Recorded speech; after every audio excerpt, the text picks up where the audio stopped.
మన వాళ్ళు సరస్వతీ ప్రార్థన లేని చదువు వద్దు, అక్షరాభ్యాసము లేని పుస్తక పఠనము చేయవద్దు అంటారు. అక్షరాభ్యాసం చేస్తే ఏం నేర్పుతామండి? మనం అక్షరాభ్యాసం చేస్తే ఓం నమ శివాయ సిద్ధం నమః అని రాయిస్తారు. అక్షరము అంటే నాశనము లేనిది. నాశనము లేని దాన్ని పట్టుకున్నవాడు నాశనము లేని స్థితికి వెళ్ళాలి.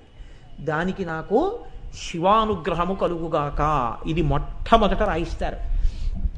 ఆ రాయించేటప్పుడు ఎవరు అటువంటి అనుగ్రహాన్ని పొంది ఉన్నాడో అటువంటి పెద్దలు ఆ చేతిని పట్టుకుని బియ్యంలో కదిపిస్తే ఆ చేతిని అతనికి సహజంగా లేకపోయినా ఆ శక్తి ఆయన అనుగ్రహం చేత కొంతవరకు పెరుగుతాడు. లేదా ఒక్కొక్కచో ఆయన కటాక్షం అలా ఉందనుకోండి, ఏమో పూర్ణమైనటువంటి స్థితిని పొందినా పొందొచ్చు సరస్వతి అనుగ్రహాన్ని. కాబట్టి సరస్వతి అనుగ్రహాన్ని పొందడానికి మన వాళ్ళు ఎప్పుడు ఒక స్కూల్కి వెడితే సరస్వతీ ప్రార్థనతోనే ప్రారంభం.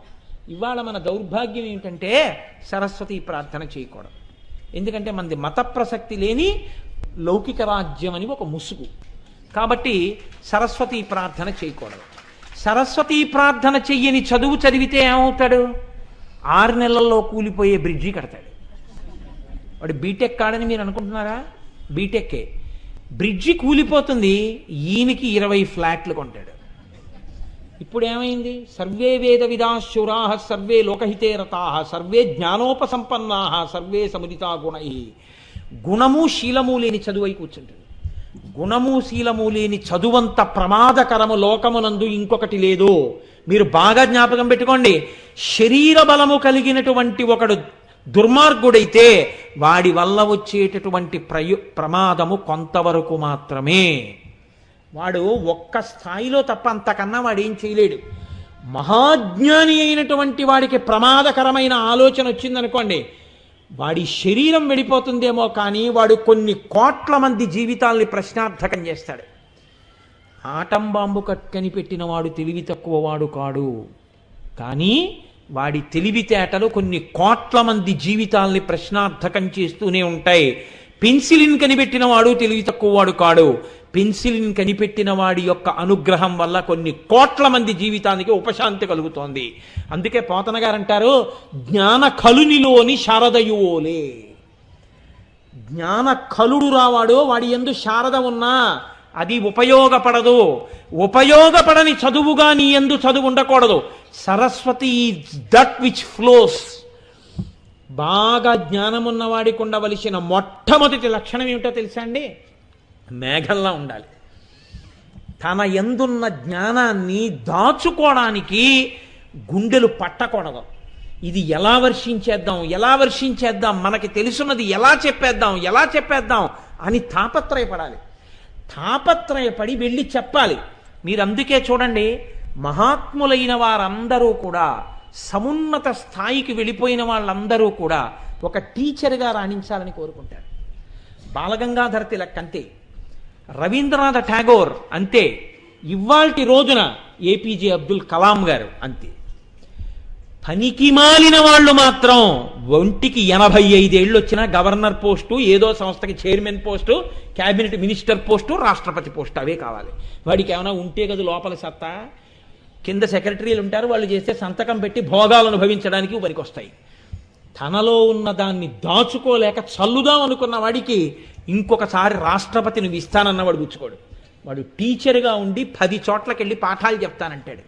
ఒక బాలగంగాధర తిలక్ని, అయ్యా మీకు ఎమ్మెల్సీ పోస్ట్ ఇస్తామంటే బ్రిటిష్ గవర్నమెంట్ టైంలో అలాంటి మంత్రుల్ని తయారు చేయగలిగిన కార్ఖానాలకు యజమానిని నేను, విద్వాంసుల్ని విజ్ఞానుల్ని తయారు చేసే అధ్యాపకుడిని నేను, నాకు పదవి ఎందుకురా, నాకు ఇవ్వగలిగిన పదవి లోకంలో లేదన్నారు. అధ్యాపకుడైన వాడు అంత గౌరవనీయుడు. అంతకు మించినటువంటి గొప్పతనం ఎక్కడుందండి లోకంలో? అందుకే సరస్వతి అంటే ప్రవాహం ఒక చోట ఉండదు. సరస్వతి నిలబడిపోతే కుళ్ళు కంపు వస్తుంది.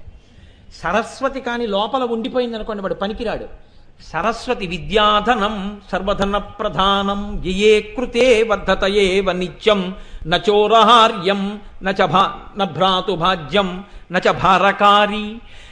అది దొంగల చేత దొంకిలింపబడదు. నచోరహార్యం నచ రాజహార్యం. రాజులు దాన్ని ఏం బలవంతంగా తీసుకెళ్ళిపోలేరు. ఐశ్వర్యం ఉంటే ట్యాక్స్ పెంచి పట్టుకుపోతారేమో, లోపల ఉన్న విద్యనవుడు పట్టుకెడతాడు. విద్వాన్ సర్వత్ర పూజ్యతే, ఎక్కడికి వెళ్ళినా ఆయన పూజనీయుడే. కాబట్టి నచోరహార్యం నచ రాజహార్యం న భ్రాతుభాజ్యం, అన్నదమ్ములు పంచుకోలేరు. న భ్రాతుభాజ్యం నచ భారకారి. డబ్బుంటే సూట్ కేసు పట్టుకెళ్ళడానికి భయంగా ఉండొచ్చేమో, ఎంత విజ్ఞానం లోపల ఉన్నా సంతోషంగా ఉంటారు కానీ అదేం భారంగా ఉండదు. నచ భారకారి వ్యయే కృతే వర్ధతయేవ నిత్యం. బాహ్యమైన ధనాన్ని ఖర్చు పెడితే తగ్గిపోతుంది, విద్యాధనం ఖర్చు పెట్టిన కొద్దీ పెరుగుతుంది. విద్యాధనం సర్వధన ప్రధానం, అన్ని ధనముల కన్నా విద్యాధనమే గొప్పది. అటువంటి విద్యాధనం ప్రవహిస్తూ ఉండాలి. ఈ ప్రవహించాలంటే అమ్మవారి అనుగ్రహం లోకమంతా వెదజల్లబడాలంటే చదువుకునే చదువు చెప్పే ప్రదేశాలు ఎక్కడున్నాయో ఆ ప్రతి చోట సరస్వతీదేవి ప్రార్థన జరగాలి. ఆ ప్రతి చోట సరస్వతీదేవి మూర్తి ఎదురుగుండా ఉండాలి. ఆశ్చర్యం ఏమిటంటే ఇవాళ సరస్వతీ ప్రార్థన చేస్తే అని కళ్ళురిమి చూస్తున్నారు కలిపురుషుడి లక్షణాలు. కానీ వేరొకరు వారి పేర్లు మీదే పాఠశాలలు పెట్టి ప్రార్థనలు చేయించినా అడిగే దమ్ము కొంతమందికి ఉండదు. ఎందుకుండదు అంటే వాళ్ళకి కావలసింది ఓట్లు తప్ప ప్రజల యొక్క అభ్యున్నతి, ప్రజల యొక్క బాగోగులు వాళ్ళకి అక్కర్లేదు. కానీ వాళ్ళ పిల్లాడితో మాత్రం సరస్వతీ ప్రార్థన చేయించకుండా వాళ్ళు పంపరు. కాబట్టి సరస్వతీ ప్రార్థన అన్నది ఎంత అవసరమో మన బిడ్డలకి. ఒక్కసారి ఆ తల్లి అనుగ్రహం కలిగితేనే వాడు కీర్తివంతుడు. లేకపోతే వాడు ఎంత గొప్పవాడైనా, ఎంత జ్ఞానం ఉన్నవాడైనా అటువంటి కొడుకుని కన్నందుకు తల్లిదండ్రులు కూడా సిగ్గుతో తలంచుకోవలసిన రోజు రావచ్చు. వాడు చదువుకుంటే ఎవరికి కావాలి, అధికారంలో ఉంటే ఎవరికి కావాలి. 10 మందికి పనికొచ్చిందా నీ చదువు, 10 మందికి పనికొచ్చిందా నీ అధికారం, ఇది ప్రశ్న.